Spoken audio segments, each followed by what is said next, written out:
Bienvenue dans l'Hebdo de François, en partenariat avec Beurre FM et Africa numéro 1, et bien sûr toujours avec nos 4 éditorialistes. Tout d'abord, Francis Laloupeau pour Africa numéro 1, bonjour. Bonjour Jean-Marc. Nadir Djenad de Beurre FM, bonjour. Bonjour Jean-Marc. Et puis, cette fois-ci, Dominique Volton n'a pas pu venir pour des raisons personnelles, on le retrouvera la semaine prochaine, et très gentiment, c'est Wallace Cotra qui a accepté de le remplacer, bonjour. Wallace.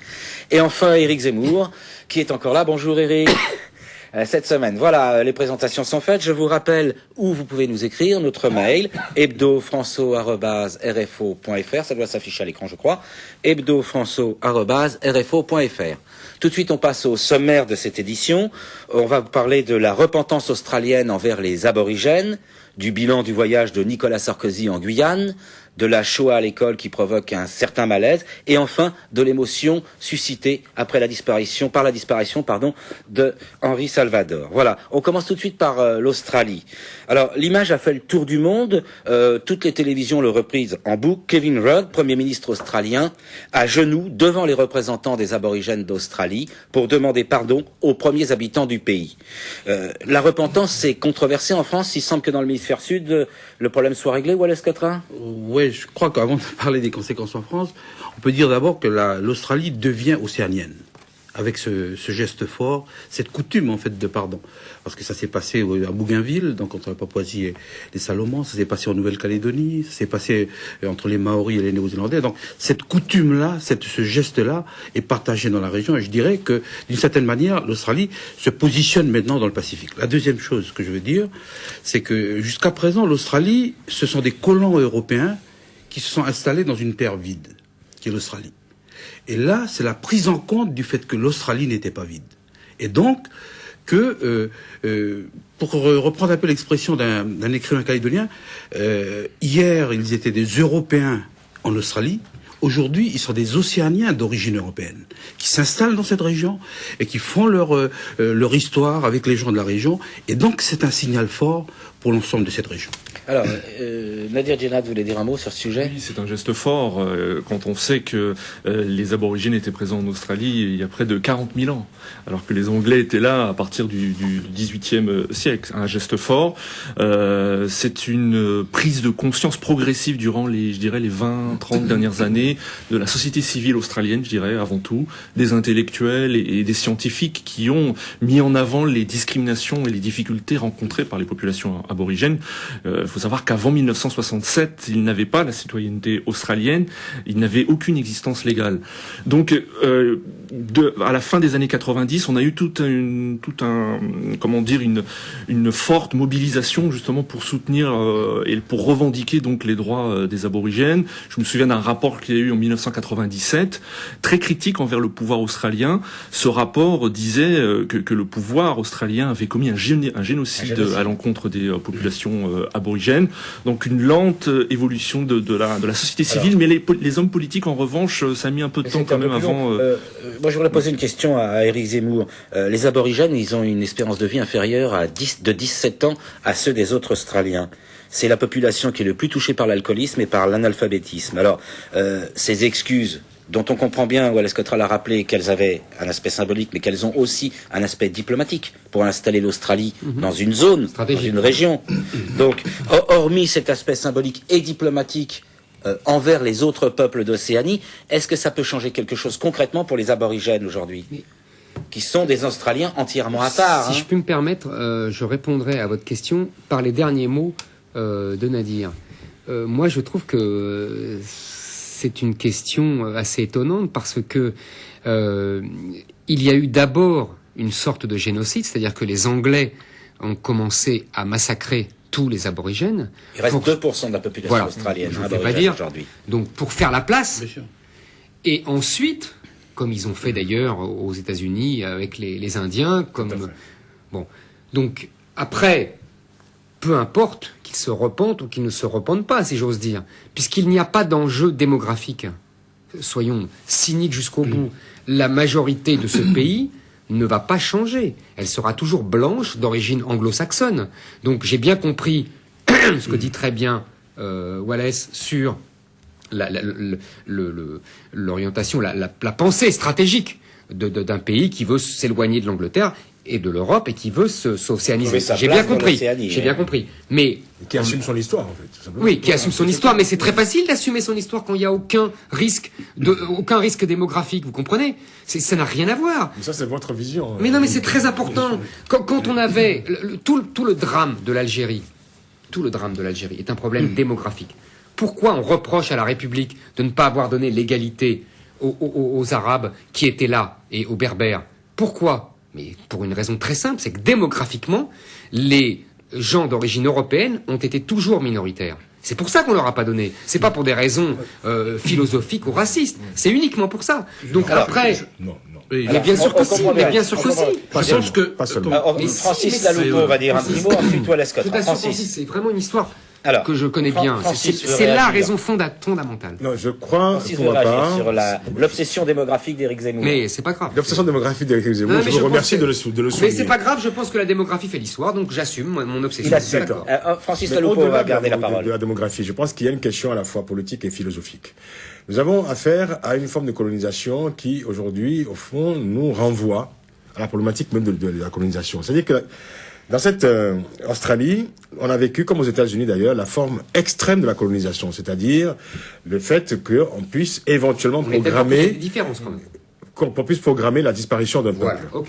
Alors, cette forme extrême de la colonisation se termine, heureusement, là, c'est-à-dire par une forme de rédemption, une forme de réconciliation, et une forme de reconnaissance de l'autre. Alors, la question est la suivante.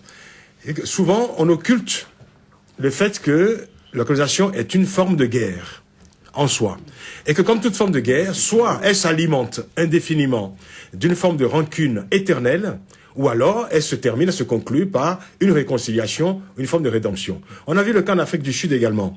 Vous savez, il y a quelques années maintenant, avant la libération de Nelson Mandela, tout le monde pronostiquait la quasi-disparition de l'Afrique du Sud sous le sang et les larmes. Et on imaginait que, légitimement, les Noirs en Afrique du Sud pouvaient, comme on disait à l'époque, Chasser dans les les années Blancs. 80, jeter les Blancs à la mer, Mais disait-on. mon cher Et Francis. Pardon. nous avons vu, Attendez un instant. nous avons vu en Afrique du Sud l'exemple même donné au monde d'une capacité humaine de réconciliation, notamment par la Commission Vérité et Réconciliation, c'est-à-dire la reconnaissance de l'autre. Il y a encore du chemin à faire. Ce n'est pas Pardonnez-moi. simplement une question démographique, parce que vous allez me dire encore qu'en Afrique du Sud, un homme et une voix, les Noirs étant plus nombreux que les Blancs, etc. Mais je crois que, en On va creux, donner la parole à Wallace, la question ensuite à Eric australienne Zemmour. pose surtout, essentiellement, la réalité de la colonisation et la capacité de réconciliation et de rédemption. Alors, Wallace Cottera pour un mot, ensuite Éric Zemmour et enfin Justement, Nadir. je pense qu'on est un peu on a une vision un peu biaisée par nos propres préoccupations nationales ici. Mais sur place, par rapport à l'argument démographique, il faut dire que avant Monsieur Rudd, Monsieur Howard avait refusé de faire En ce geste-là. 2007, en effet, Pourtant, il il n'y avait avait pas de refusé. risque non, mais vous avez démographique. raison, vous avez Il n'y a raison, pas de vous avez risque. raison. Donc, je crois que ce qui est important, tout à l'heure je disais, cette terre n'était pas vide quand les Australiens sont arrivés. Et c'est la prise en compte de cela. C'est que finalement, leur histoire démarre d'un peu plus loin. Et je crois qu'en cela, c'est une sorte d'acte fondateur. Même si les aborigènes font 2% de la population, un acte fondateur pour l'avenir, finalement. Et c'est une manière de dire aux Australiens et à la nation que ce peuple-là, ce peuple aborigène, A fait partie de la nation existé. australienne. Et on peut peut-être ajouter qu'il y a d'autres mélanésiens que les aborigènes qui se trouvent en Océanie autour et qui, eux, ne représentent pas que 2%, loin de là. J'ai attendu Éric Zemmour, sagement. ensuite Nadir Djenad. Il a J'ai attendu attendu sagement, sagement, j'ai même dit-il. pris des notes pour ne pas oublier, parce que je voulais dire deux choses à Francis en particulier. La colonisation, c'est la guerre, oui, mais la colonisation, c'est aussi l'histoire. La colonisation, Toutes les c'est guerres l'histoire sont- du monde. Toutes les guerres Non, mais ce que font je veux dire, c'est que tout le monde a été partie de colonisateur l'histoire et du tout le monde. monde a été C'est la colonisé. destruction de l'autre aussi. Mais en bien tant que sûr, mais bien colonisé, sûr, mais bien sûr, mais bien culturellement, sûr. pas seulement Mais physiquement, c'est l'histoire du culturellement. monde. Et tous les peuples ont fait la guerre également. Tous les peuples ont fait la guerre, tous les peuples ont colonisé l'autre, tous les peuples ont été colonisés. On va pas demander aux Romains la repentance pour l'Empire romain, pourtant ils ont massacré les Gaulois et ils ont détruit la culture gauloise. Et selon les cycles, il y a des vainqueurs et des vaincus. On est d'accord, on est d'accord. Deuxièmement, pour l'Afrique du Sud, je me permettrai simplement de noter deux choses. Deuxièmement, ce que Francis a décrit se passe non pas en Afrique du Sud mais au Zimbabwe, donc l'ex-Rhodésie, où là c'est une revanche féroce et violente des Noirs sur le colonisateur blanc. Suscité par un président, suscité par un président Mugabe. Ce n'est pas vrai, c'est le fait d'une culture de gouvernement et d'une conception. Il y a toujours de multiples raisons. Non, c'est la conception d'un gouvernement et, si on peut, singulièrement d'un homme qui est Robert Mugabe. D'accord. Mais il n'empêche que c'est l'importance du politique au sens noble du terme. Et deuxièmement, je finis ça. Ce n'est pas une revanche, c'est un prétexte politique, ce dont vous parlez. Alors, on va laisser finir Éric Zemmour. Et deuxièmement, pour l'Afrique du Sud, alors là où il n'y a pas, Francis a raison, une classe politique et des dirigeants qui poussent à cette revanche, il y a quand même une violence inouïe qu'on appelle délinquance, mais qui est en fait un revanchisme spontané, qui est une violence inouïe. Mais attention, je dis pas que c'est mal, attention. Au Brésil aussi, en fait. Mais je suis d'accord. Mais je suis d'accord.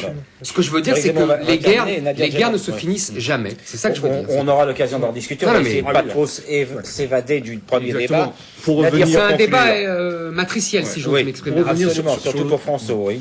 Pour revenir sur l'Australie, je disais que c'était un geste fort, mais il faut rappeler aussi ce qu'a été vraiment la colonisation à ce moment-là. Il y a eu une tentative, il y a eu des politiques d'assimilation forcée. Oui, sur des générations volées, c'est-à-dire sur des milliers d'enfants. 70, les enfants étaient des milliers d'enfants ont été arrachés à leur foyer et placés dans des instituts spécialisés, pour être assimilés. C'est le processus colonial. Un processus colonial, effectivement.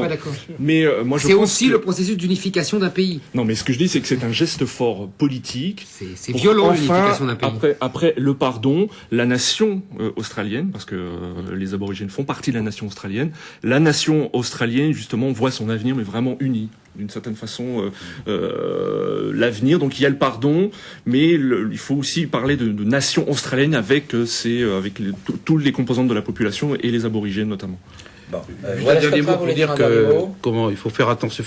C'est le début, c'est les premiers pas d'un nouveau Premier ministre, Kevin Rudd, qui risque d'être un grand homme d'État dans la région. En tout cas, les premiers gestes qu'il pose, et par rapport aux Américains, je crois que ce week-end, il est au Timor, dans la région, on a l'impression que c'est un grand homme d'État qui est en train d'émerger. Les commentateurs ont dit qu'il s'attendait pas plusieurs fois le mot pardon, et les commentateurs ne s'attendaient pas à ce qu'il ait une attitude aussi humble et qu'il aille aussi loin dans le pardon. Dit-on, c'est ce que j'ai lu ici ou là dans la presse. Je suis un peu surpris que vous ne posiez pas la question sur la repentance, parce que ça pourrait effectivement faire un effet de miroir ici en France, et également que vous ne nous interrogiez pas sur la question de l'assimilation ou de l'intégration, ce qui fait souvent débat sur ce plateau. Vous allez voir qu'on va y revenir à un moment ou à un autre. De toute façon, je pense qu'on aura l'occasion de revenir sur cette région du monde dont on parle peu dans les médias, et c'est un peu le rôle de François d'essayer justement d'ouvrir la curiosité des gens. On va aller un peu plus loin encore. On va aller en Guyane. J'assume ce choix, même s'il a été difficile. Tels sont les mots de Nicolas Sarkozy. Je vous rassure, il ne s'agit pas de la ville de Neuilly, mais du refus de l'ouverture de la mine d'or à ciel ouvert de Caux, en Guyane. Tout cela au nom du développement durable, ce qui a provoqué la colère, évidemment, du MEDEF local. Alors, d'après vous, Nadir Djenad, c'est une décision fondée qui va faire la suite du Grenelle de l'environnement? Oui, effectivement, c'est une décision fondée. Quand on connaît la région, et je suppose que beaucoup de téléspectateurs connaissent cette région, c'est une zone qui bénéficie de multiples protections nationales et internationales, avec une richesse végétale et animale importante. Donc, c'était important que le président de la République choisisse plutôt se range du côté de l'argument des écologistes et des associations de défense de l'environnement plutôt que des industriels. Voilà. Mais qu'est-ce qui reste pour les gens du MEDEF, les acteurs économiques et sociaux qui souhaitent quand même revitaliser ou redonner de l'économie à une région qui a un peu de difficulté, Éric Zemmour? Si vous voulez, on va avoir de plus en plus ce genre de débat. Cas de conscience, quoi. Ben oui, c'est-à-dire, c'est d'ailleurs un vieux débat des années 70, la croissance zéro, en fait. C'est ça la question que vous posez. C'est est-ce que l'écologie doit primer le développement, ou est-ce que le développement économique doit passer, la croissance doit passer, quelles que soient les conditions écologiques? C'est un débat qui nous rajeunit. On ne sort pas ce dilemme. Pourtant, M. Sarkozy est très attaché à la croissance. Si j'ai bien compris. Là, vous évoquez le club de Rome qui était plutôt, voilà, 70. Absolument. Non, il y a une sortie. Je ne suis pas un spécialiste du tout, vraiment, mais si j'ai bien compris, si je lis attentivement, il y a une sortie, c'est-à-dire que certains spécialistes expliquent de façon assez intéressante d'ailleurs, que la sortie par le haut de cette contradiction, c'est de multiplier justement les industries, les recherches dans l'écologiquement correct, si j'ose dire, hein. Oui. Et donc de multiplier la technologie propre pour les voitures propres, les voilà. Mais Donc, en tout cas, on n'a pas entendu un discours qui développe ça pour l'instant très Il faut savoir que concrètement. la Guyane constitue un des derniers grands massifs forestiers au monde qui ne soit pas fragmenté par les grand parc activités naturel humaines. Le plus grand parc Donc, naturel d'Europe. Voilà ce que Tra voulait Plus dire. largement, je voudrais dire un mot plus largement sur cette visite en Guyane, parce que c'est la première visite du président de la République outre-mer. Et donc, À la valeur de symbole. voilà. Et puis ça intervient au moment où on a l'impression que l'outre-mer n'est plus tout à fait une priorité en France, et que en plus, l'impression c'est que l'élite française finalement se désintéresse un peu et de l'outre-mer et de l'extérieur, quoi. Se recentre à cause de la crise qu'il y a en France, etc. et en Europe, recentre sur le périphérique, à l'intérieur du périphérique. Donc le déplacement du président est un enjeu important. Et moi j'ai été je pense que c'est une vraie occasion ratée. Et petit coup de gueule sur cette visite. Pourquoi? Parce que je trouve que, paradoxalement, il a posé des enjeux importants sur place, en Guyane, en disant, nous sommes la plus grande puissance maritime à cause de l'outre-mer, nous sommes, à la tête d'une biodiversité extraordinaire à cause de l'outre-mer, nous sommes une puissance, de l'espace, l'Europe est une puissance de l'espace à cause de l'outre-mer. Je vais arrêter là, mais par exemple, la rencontre avec Lula, la rencontre avec Lula, c'est-à-dire dans la grande question sur la stratégie de la France par rapport aux pays émergents. C'est vrai que rappeler que la plus grande frontière française, c'est avec le Brésil, c'est pas avec la Belgique ni l'Allemagne. Oui. Et donc, 700 km de frontières. il y a tous ces enjeux-là qui me semblent des enjeux très importants. Et finalement, quel est le retour en France? C'est qu'a dit le président de la République sur Neuilly? Je trouve que c'est vraiment une occasion. C'est vraiment une occasion ratée. De la presse, Je crois que- ont des soucis à se faire. Alors, quoi, il y a des responsabilités partagées, mais je pense que on a été un peu à côté des vrais enjeux de cette visite. Alors, Francis Laloupeau, vous voulez dire un mot Moi, je ne connais pas, je suis pas un spécialiste de l'outre-mer, mais ce que je sais, c'est que il y a quand même des disparités aussi, déjà, dans le département. Et si on parle de la Guyane en particulier, je crois qu'il y avait aussi il y a eu l'occasion ratée également de parler justement des problèmes économiques très, très cruciaux qui se posent, en tout cas dans ce département, en Guyane en tout cas. Et ce qui frappe souvent, c'est que dans un département, la Guyane, c'est la France. Vous avez une disparité sociale absolument choquante entre une classe aisée, plus ou moins, plutôt une élite, je dirais, institutionnelle ou administrative, une classe relativement moyenne, et puis vous avez aussi le quart-monde. Vous allez à Kourou, par exemple, c'est-à-dire que vous avez des ghettos qui, je veux dire, n'appartiennent pas, je veux dire, qui sont de notre âge. Oui, il y a le centre spatial européen et de l'autre côté, il y a Alors, c'était aussi ça. une vraie misère, quoi. Est-ce que c'est aussi, je veux dire, cette image-là que la France veut assumer? Je crois que de ce point de vue-là, il faut peut-être interpeller les élus, je veux dire, de la Guyane, qui souvent sont démissionnaires face à une égalité sociale absolument choquante, Alors. si l'on prend en compte, eu égard en tout cas à ce que la France veut représenter dans le monde. Alors, l'exemple de Kourou, pris par Francis Éric C'est un Zemmour. très bon exemple, mais il faudrait quand même signaler que par rapport aux normes françaises, Francis a raison, par rapport aux normes de la région, et c'est la même chose pour les autres Vous êtes en train de départements faire une espèce de d'outre-mer. relativisme. Mais bien quoi, sûr, finalement. je sais pourquoi je fais ça. Je crois que C'est la moi. France était seule, unique, Non, indivisible. Non, mais attendez, c'est pas Vous ça. voulez que je dire, veux ils sont moins malheureux que d'autres dans la région Justement, c'est un argument, ça, vous trouvez Oui, que- c'est un argument. Oui. C'est un argument. Je vais vous dire Expliquez-nous pourquoi. Au Languedoc-Roussillon, ici, ils sont peut-être moins malheureux que, je sais pas, moi, en Seine-et-Marne. Mais je suis d'accord. Mais on peut le dire aussi. Ah bon. Mais je vais vous dire pourquoi Alors, je où viens voulez-vous en venir? pour deux choses. La première, mais j'ai déjà dit ça ici, c'est que je pense, mais c'est une problématique très compliquée et très difficile, je le reconnais volontiers, qu'il y a dans tous les territoires d'outre-mer un problème, c'est qu'ils sont à la fois trop pauvres par rapport aux Français de métropole et trop riches pour la région, et du coup, je crois que c'est une des causes des problèmes de développement. Et que signifie alors la continuité C'est-à-dire territoriale? Non, mais je point de vue ne dis pas, je suis pas en train de dire. Il y a des Vous êtes en principes train de constater contradictoires. pour l'instant. Je constate qu'il y a des principes contradictoires. Je suis d'accord avec Francis. C'est pas pour faire polémique ce que je dis. Je dis que du coup, ils ne bénéficient pas, si j'ose dire, de l'attraction qu'exerce la pauvreté sur les industries qui viennent se délocaliser dans des régions très pauvres. Et ils sont entre les deux. C'est tout ce que je veux dire. Deuxièmement, le grand problème de la Guyane, à part les problèmes écologiques et de développement, c'est la preuve qu'ils sont moins pauvres que l'autre, qu'aux alentours, c'est qu'il y a une immigration de masse. Et que l'un des problèmes de la Guyane majeur, c'est l'immigration. Et d'ailleurs, Sarkozy en a parlé. Oui, et il envoie 1000 hommes pour sécuriser le territoire. Oui, sauf que ça servira pas C'est un à grand gadget, chose. non? Oui, c'est un gadget. C'est un gadget, tout le monde Parce semble que la d'accord Guyane, autour de la la Guyane table. est vraiment envahie. C'était vraiment très intéressant. Pourquoi? Parce que on a parlé de écologie, on a tout à l'heure. Oui, Et là, oui. je parle d'immigration. Je pense que, en fait, le 21e siècle sera structuré, sera bouleversé par ces deux thèmes-là. C'est-à-dire que le réchauffement climatique, tous les problèmes écologiques, qui vont provoquer des départs. J'ai lu des choses très intéressantes et tout à fait apocalyptiques là-dessus. C'est-à-dire que la disparition de l'eau dans des tas de régions va provoquer des fuites de population de plusieurs centaines de millions d'habitants qui vont encore aller vers d'autres territoires où il y aura de l'eau. Donc, le réchauffement climatique et l'immigration. Je vous rassure, en Guyane, il y a de l'eau. Hein. Non mais, et donc, vous voyez ce que je veux dire. Donc la Guyane est très intéressante de ce côté-là, parce qu'elle est une espèce de miroir grossissant de ce qui nous attend en Europe. Comme souvent outre-mer, on pourrait prendre l'exemple de Mayotte aussi, pour l'immigration. Alors, voilà ce qu'a un mot et ensuite Nadir Djenad. Oui, je crois s'il vous plaît. Ce n'est qu'une opinion, comme dirait Dominique Volton. On ne critique pas et on ne parle pas des absents. Je dirais qu'il y a une piste qui a été, Voilà il y a une piste d'avenir qui a été tracée par le président de la République, c'est la rencontre avec le président Lula.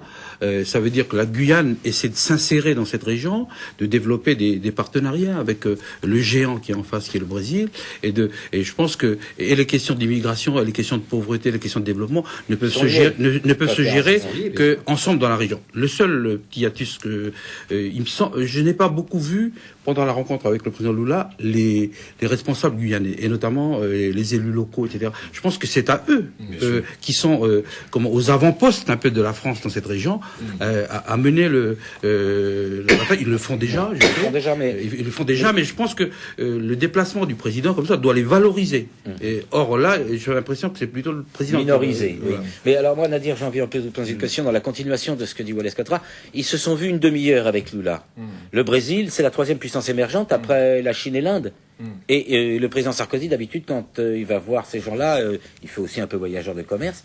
Là, apparemment, il n'avait pas de stylo, il n'avait pas de papier, il n'est rien sorti. C'est pour la photo. Mais justement. C'est pour la photo. Mais c'est intéressant que vous évoquiez avant la Chine et l'Inde, parce que ce sont les deux pays avec qui le Brésil a développé le plus ses relations et on a 500 km de frontières communes. Non, mais je vous expliquer pourquoi. En fait, c'est que l'axe majeur de la diplomatie de Lula est de relancer en fait des relations sud-sud, c'est-à-dire que privilégier plutôt des relations avec les pays du Sud.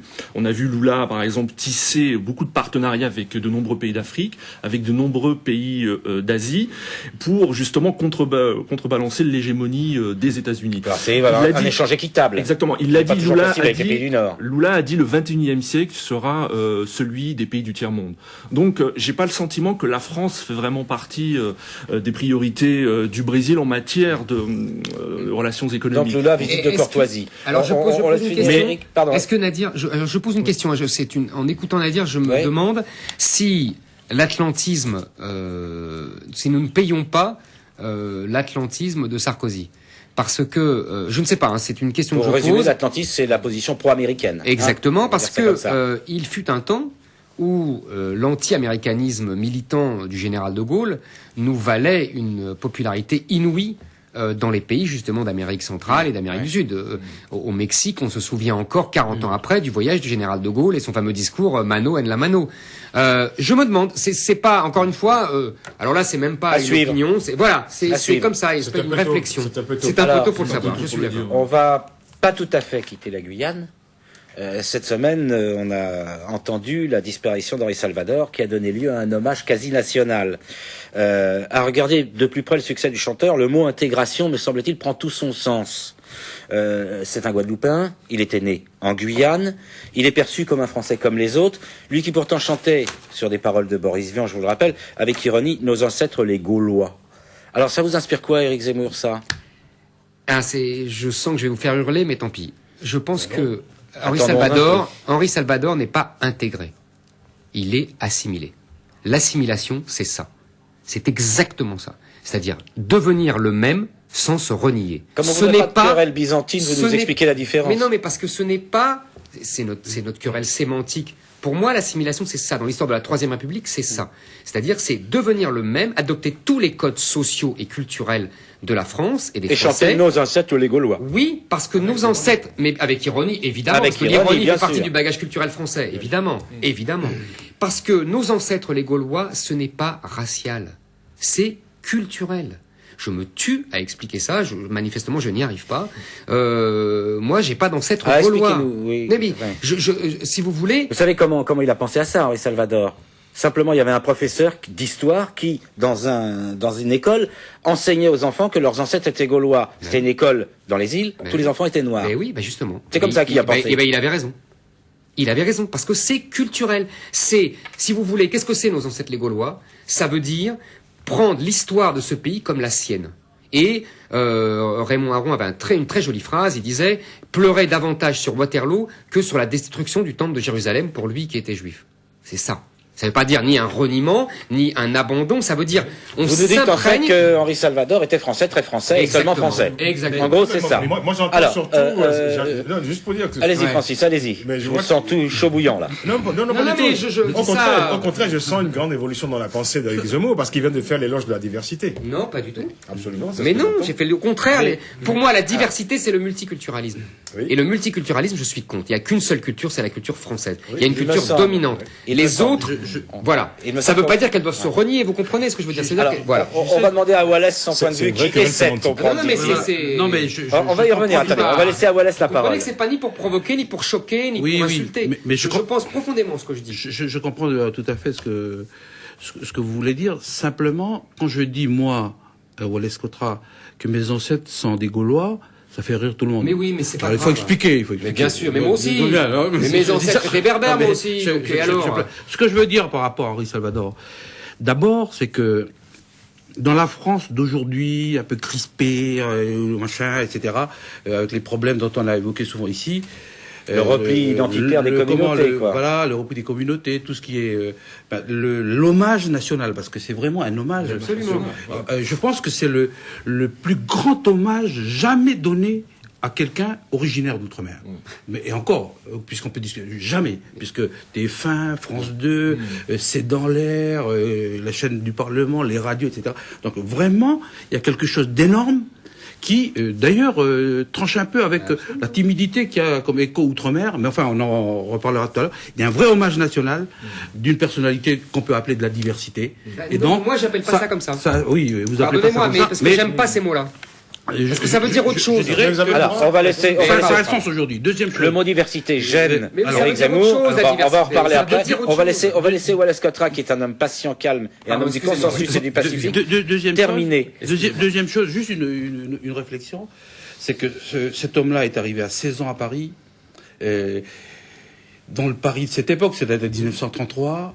Et finalement, dans les cabarets, il trouve des connexions, Boris Vian, enfin tout ce qu'il y a comme connexion, et il émerge, et il fait la carrière qu'il fait, en l'explosant et en apportant ce qu'il avait avec lui, et puis en le transformant. Ce que je veux dire, que ça me rappelle un autre itinéraire d'un originaire d'outre-mer, c'est Césaire, qui écrit ses poèmes là-bas, qui revient, qui rencontre Breton, Camus, etc. Et donc il y a des connexions qui se font et qui émergent. Ce que je me pose comme question aujourd'hui, c'est est-ce que c'est possible Mais- encore? Est-ce Vous que posez c'est une question encore possible magnifique. aujourd'hui Ce n'est pas possible parce qu'on a déifié S'il la vous plaît, pas tous diversité. en même temps. Mais oui, On va mais oui. laisser. Est-ce que c'est possible aujourd'hui Mais non, encore, non, dit non, moi, je Wallace? réponds non, Quelle est la vraie à cause de la diversité. Alors, attendez. Pardon. On va essayer. On va donner la parole à Francis rapidement, qui veut dire quelque chose. Pardon de vous avoir coupé. Ensuite, Eric, Non, enfin, non, la mais dire. On n'a pas déifié la diversité. Je crois que quand les hommes politiques, de Jacques Chirac à Nicolas Sarkozy, en passant par tous les autres, connus ou moins connus par la diversité, je crois que d'abord, ils ont un souci, c'est d'abord le souci d'harmonie sociale et culturelle dans ce pays, et le respect des différences, et les différences existent, quelles que soient les tribus dans lesquelles on se trouve. Mais l'enfer est Non, pavé de bonnes non, mais intentions, attendez. Francis. Non, ce n'est pas que c'est une réalité, c'est un fait. Parce que c'est beaucoup plus complexe que ça, pour reprendre les termes de notre ami Dominique Volton qui n'est pas là. Ça me manquait. Henri Salvador, il fait partie du patrimoine français, ce qui explique l'hommage qui lui est rendu. Mais on peut faire aussi une déclinaison du patrimoine français. C'est-à-dire que quand on écoute Yves Mouvrini, grand groupe corse devant l'éternel, par exemple. C'est-à-dire que Yves Mouvrini fait partie également du patrimoine français, mais c'est avant tout l'apport corse au patrimoine français. Non, mais attendez. Pardonnez-moi, c'est parce qu'il chante en corse, pas en français. C'est la langue qui change. Ah oui, mais on va laisser Francis finir son idée. Non, pour moi, non. S'il vous plaît. Alors, dites-moi, un chanteur breton qui chante en breton, par exemple, n'est pas, je veux dire, un chanteur français? C'est pas ma conception de l'assimilation. Non, mais est-ce que Alain c'est la leur, peut-être. Non, ils sont dans votre conception de la diversité. Chanteur breton, il se reconnaît pas comme français. Chantre de la bretonité, voilà. français. Il se reconnaît pas comme français. Il se veut bretonnant. Alors, on va donner la parole à Nadir Djenad. Moi, ce que je souhaiterais ajouter, c'est que Henri Salvador a connu le racisme. Je me souviens dans une de ses interviews, il disait quand je suis arrivé à Paris, je pensais qu'on pouvait percer uniquement avec mon talent. J'ai connu le racisme, on me traitait de petit nègre. Et peut-être, moi, je ne sais pas, je suis pas un spécialiste d'Henri Salvador, même si j'ai grandi en regardant la télévision, en l'entendant rire avec son rire tonitruant. Mais peut-être que justement à cause de cette blessure, à cause d'avoir connu le racisme, il a justement mis de côté donc le fait qu'il venait d'outre-mer et qu'il a voulu, comme vous le dites. Donc, je pense on va peut-être pas régler la question définitivement ici. Il y aura d'autres émissions, j'espère. Mais c'est vrai que j'aimerais dire simplement à Eric que je pense que les mots ont aussi une connotation. Eh bien, je suis d'accord.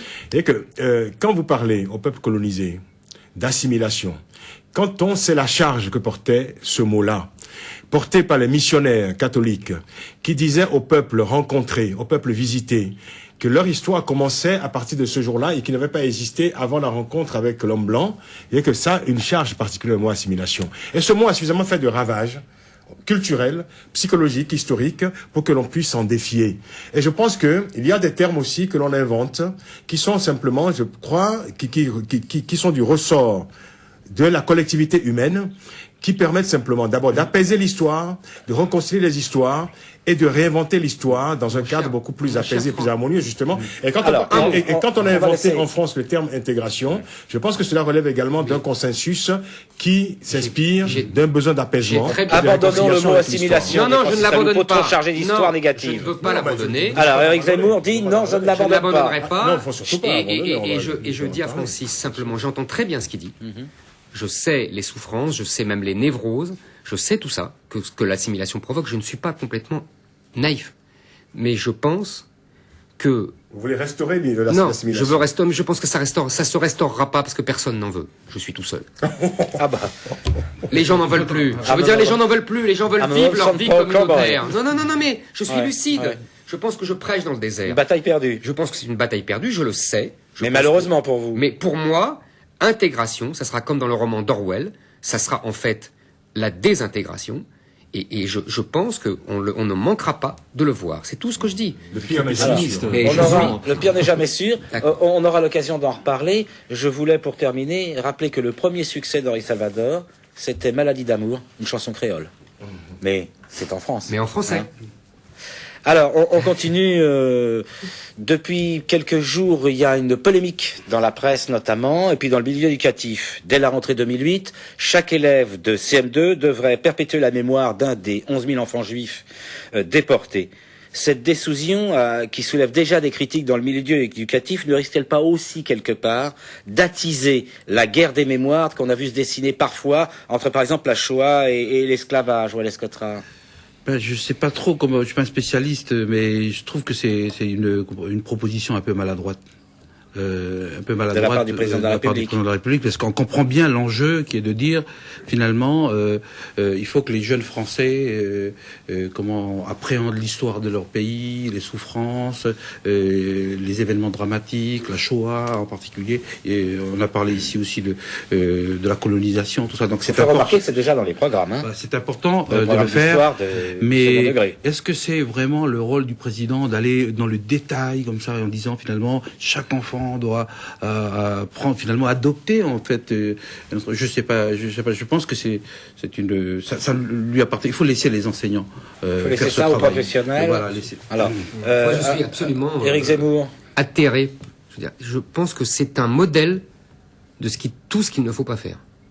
Ah oui, Premièrement, s'exprimer devant le CRIF avec grand... Alors on rappelle qui est le CRIF, Le CRIF, Conseil pardon, c'est représentatif des des institutions juives de de France. Allez, alors que personne ne l'a fait, sauf le président Mitterrand, mais c'était pour le centenaire de la création du CRIF, avec grand équipage ministériel. Je veux dire, si on voulait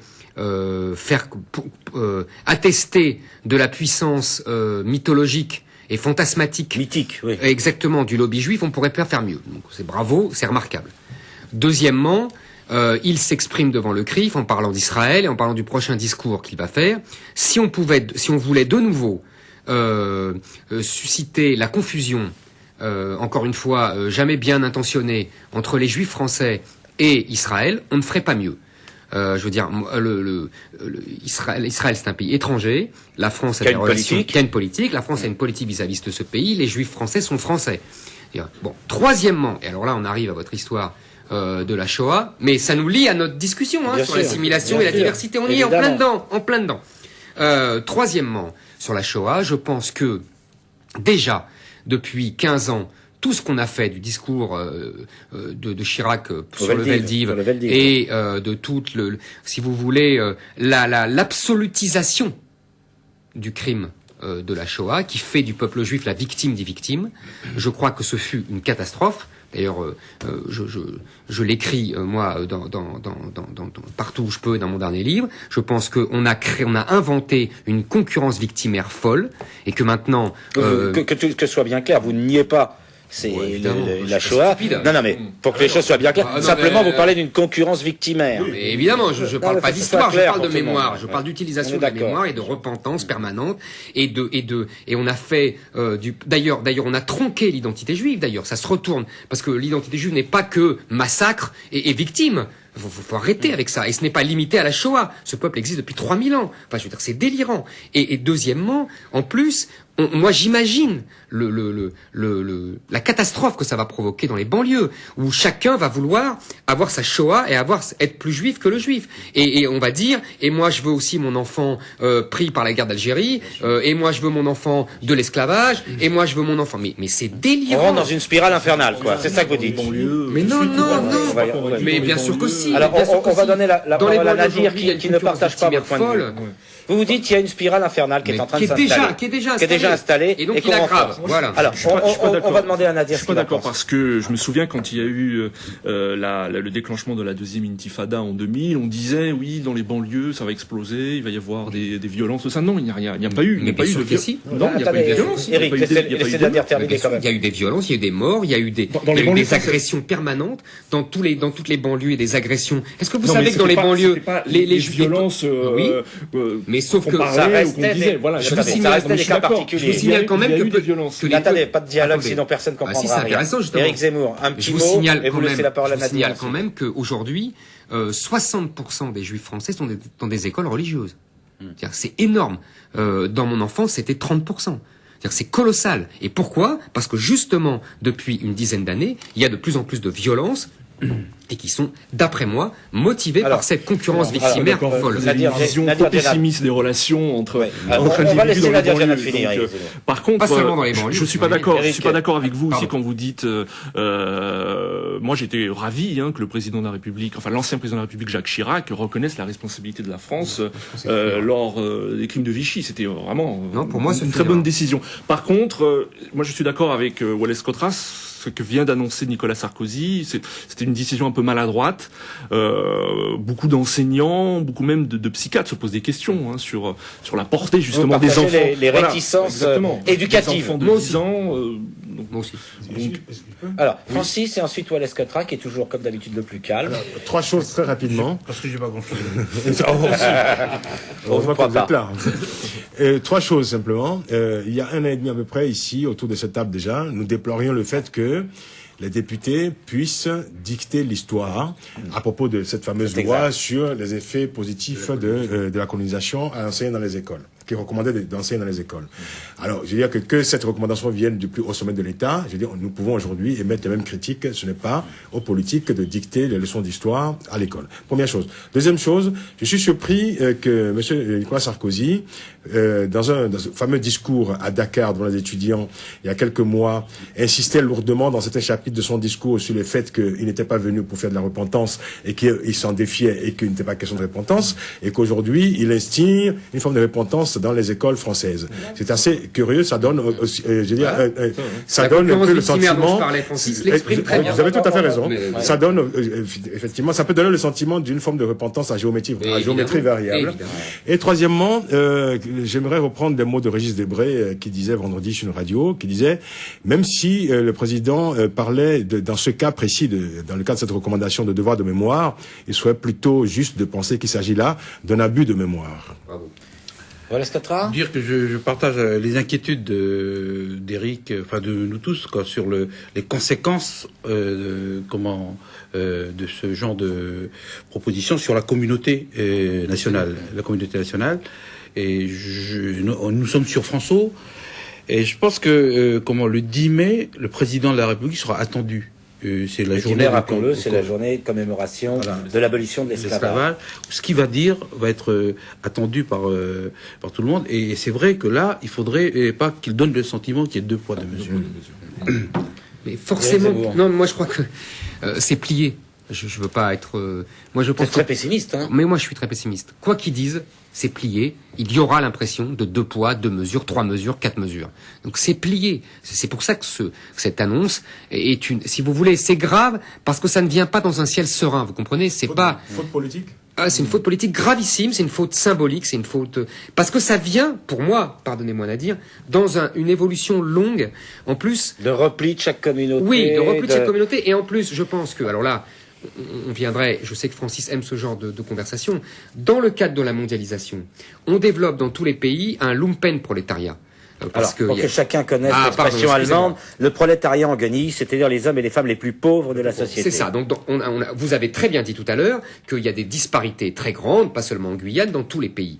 Et historiquement, à chaque fois que y a la création d'un lumpenprolétariat, que ce soit au 19e siècle, que ce soit au Moyen-Âge, que ce soit au 17e siècle, il y a comme ça des mouvements dans ce lumpenprolétariat d'hostilité à une minorité qui est à la fois magnifiée et haïe. On cherche un bouc émissaire. C'est souvent le juif, c'est pas seulement le juif d'ailleurs. C'est le juif au 19e siècle, mais c'est par exemple, moi je connais un peu l'histoire de Louis XIV, enfin de l'époque de Louis XIV, c'est le protestant au XVIe et au XVIIe siècle, hein. Et ça ressemble comme 2 gouttes d'eau. Avec un risque de sédimentation des haines et des rancœurs. Exactement. Et donc, cette conjonction entre la situation historique d'aujourd'hui et les propositions de Nicolas Sarkozy et la situation conjoncturelle, économique, structurelle, le lumpenprolétariat, moi je trouve que c'est explosif. Voilà. Tout le monde est d'accord avec cette analyse? Bon, il nous reste une petite dizaine de minutes dans l'émission. Alors j'aimerais qu'on aborde encore un point qui, vous allez voir, on ne quitte toujours pas le même type de sujet, c'est l'actualité cette semaine.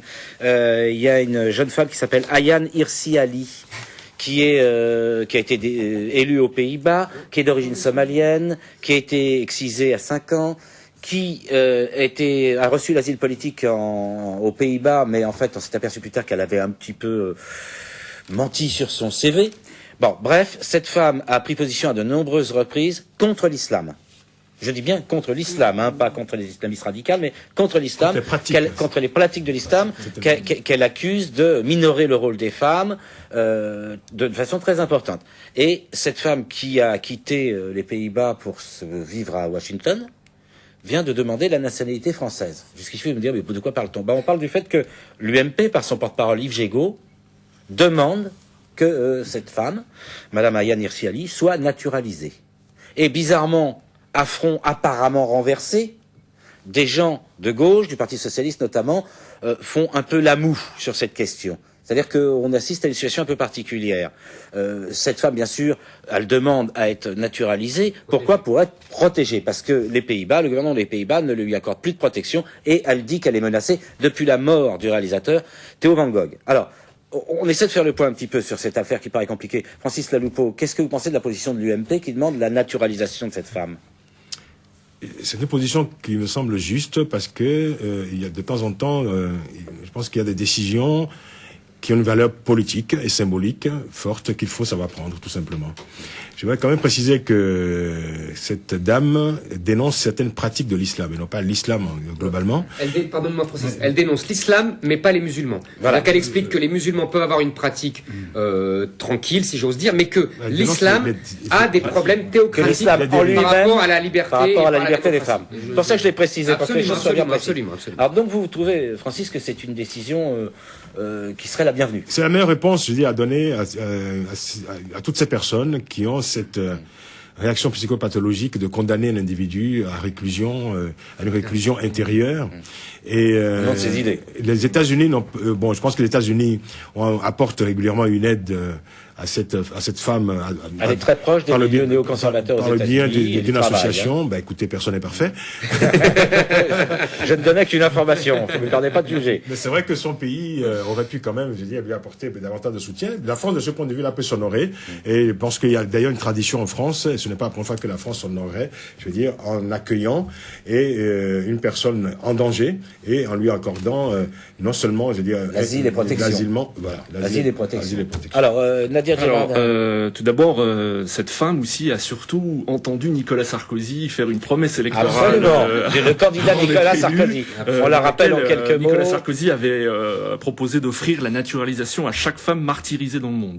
Donc elle a été C'est ce qu'on appelle de de la l'opportunisme. campagne électorale française. Si elle obtient, On va dépasser les 100 millions d'habitants. voilà, exactement. Si elle obtient la naturalisation, alors moi je me pose la question. Alors toutes les personnes qui demandent l'asile en France, alors dans ce cas-là aussi, il faut leur faciliter aussi l'octroi. Oui, parce qu'il y a beaucoup de personnes qui demandent l'asile politique. Il y a même un organisme en France qui fait la part entre les bonnes et les mauvaises demandes. La dernière loi demandes. Hortefeux sur l'immigration met quand même un frein justement au droit d'asile en France. Donc Au droit là d'asile aussi, politique, on parle hein, l'asile on parle politique, bien, oui, l'asile politique. Donc là, il y aura peut-être un poids deux mesures. Donc si on donne la naturalisation à une personne qui est tout à fait vraie, donc elle est menacée. Oui, vous remettez pas en cause la pas du tout, protection pas du tout. nécessaire. Mais dans ce cas-là, fermer la porte à tous les. Comment respecter beaucoup de les gens- principes. Exactement. Beaucoup de gens qui arrivent en France et qui demandent l'asile aussi parce qu'ils sont pourchassés C'est-à-dire, ou qui sont menacés dans vous leur êtes- pays. Alors, comment on respecte les principes dans ce cas-là? J'aime bien la mauvaise foi, mais là, elle est un peu visible. C'est-à-dire que vous savez bien que... non, mais moi, j'aime bien, hein, ça m'amuse beaucoup. Il aime bien la mauvaise c'est- foi, moi, elle est un je- peu visible. Je vous pose des questions. Non, En deux mots, Non, parce il que- vous assassine là. Non, parce que je vais vous dire pourquoi. Non, c'est continuez. gentil. Je vais vous dire pourquoi. Parce que vous savez bien que la plupart des gens qui demandent l'asile politique, en fait, c'est un asile économique qu'ils demandent. Et que l'asile politique est le plus souvent un prétexte à un véritable asile. La plupart. Faut pas exagérer Pas non la plus. plupart. Non, bien sûr, la plupart. Mais bon, et alors, Pas la Jean-Pierre, plupart. par rapport au principe là, on n'est pas obligé d'accueillir tous les malheurs du gens, monde, disait tous les Michel malheurs du monde, Rocard, voilà. oui. Bon, mais c'est pas ça que je voulais phrase était dire. complète. Ça, c'était une taquinerie. C'était pas. Non, ce que je voulais dire, c'est ce qui est intéressant, je trouve, c'est d'abord effectivement que cette femme attaque l'islam et ne fait pas le distinguo très politiquement correct de l'islam et de l'islamisme. Ce en quoi elle n'a pas tort, c'est-à-dire que l'islam est un système assez dogmatique, théocratique. je vais vous laisser finir. Et vous savez que c'était pas la question qu'on vous posait. Bah oui, mais c'est Ben, intéressant, bon. je trouve. Oui, allez-y. Non, mais bon, Si- alors simplement pour la dire question que qu'on vous posait, c'est c'est en cela qu'elle est. trouvez-vous que cette décision, enfin, ou cette Ouais. proposition de décision Mais de ils ont naturaliser, ils ont déjà très bien répondu. Non, ce qui est étonnant. c'est-à-dire vous- que vous êtes pour? Non, mais pour Éric Bon, Zemmour, ça- il n'y a pas de petit profit, donc il en profite pour. J'aimerais connaître la position d'Éric Ouais, parce Zemmour. que je- Vous êtes pour sa naturalisation, oui ou non? Si j'ose dire. J'ai pas d'opinion. j'ai pas d'opinion très tranchée. Ça m'étonne, c'est pas votre genre d'habitude. Non, mais je ne sais pas si cette femme, je comprends pas, parce qu'elle veut être protégée par la France, Elle veut- très oui, bien. bien sûr, c'est clair. Elle veut Et protéger. mais elle vit aux États-Unis, donc Oui. si elle vit aux États-Unis, qu'elle demande la naturalisation Elle veut bien vivre en américaine. France. mais Il a dû jouer au football, il avoir botte la en touche, là. naturalisation Mais oui, un peu, parce que et j'avoue éventuellement que... une protection rapprochée. Non, mais ça me gêne pas, hein, qu'on demande la naturalisation à cette femme, ça me gêne pas du tout. Ce que je veux dire, c'est que ce qui est intéressant, Elle est en c'est... danger, point. Voilà, mais il y a d'autres gens en danger, hein, vous savez, il y a Robert... Ah, mais d'abord, il y a d'autres gens en Et puis même danger. en France, il y a Robert Redeker, Robert qui est en Redeker, danger, dont qui est on parle menacé moins. par des cause de islamistes. l'article dans le Figaro. Il est français. Et il est français en plus. Mais non, Alors- mais au-delà, c'est vrai, il est menacé quand même. Bon, alors, on a entendu la réponse d'Éric Zemmour, qui pour une fois pratique la botte en touche, ce qui est rare, il faut le souligner. Ou Alex Cotra? Non, je crois qu'il y a plusieurs choses. Il y a son point de vue sur l'islam, ça peut se discuter, ça fait partie du débat. Je pense que c'est un peu, il y a un islam laïque en France qui se développe aussi, donc ça peut se discuter, mais enfin, ça, c'est son point de vue. C'est un débat possible. Ce que je ne comprends pas, moi, c'est le fait que, bon, évidemment, il faut la protéger si elle est sur le territoire français. Mais personne ne remet en cause le fait qu'elle doit être protégée. avoir une protection. Mais ensuite, ce que je ne comprends pas, c'est que c'est une réfugiée politique d'un pays européen. Ça, et les Pays-Bas sont voilà. un pays C'est-à-dire qu'il européen, vient pas européen. de, il doit y avoir des conventions. Ça me semble un peu bizarre, quoi. Finalement, que un réfugié politique d'un pays européen demande la nationalité d'un autre pays, etc. Elle est européenne, donc. Wallace, elle n'est pas réfugiée politique. Elle demande la naturalisation. Mais justement, on demande. Elle demande un geste politique et symbolique. C'est-à-dire qu'on est en train de créer une histoire, un incident diplomatique avec les Pays-Bas. Un citoyen citoyen des Pays-Bas qui demande la nationalité Les Pays-Bas française. veulent s'en débarrasser. Je veux pas être méchant, Mais c'est vrai que c'était des démarche jurisprudentielle. Moi, je crois que les Hollandais nous en voudront pas parce qu'ils veulent s'en débarrasser. Bon. C'est ce que j'ai compris. Mais... Alors, Donc il me semble que c'est pas aussi grave que ça, parce que son cas a dû être instruit en Hollande, aux Pays-Bas, et que finalement il y a des similitudes de point de vue entre la France et les Pays-Bas. Donc ce qui est sous-jacent à ce que vous dites, c'est en fait une opération politique, pour dire les choses crûment, une opération médiatico-politique. Est-ce que c'est pas une opération un peu boboïstique?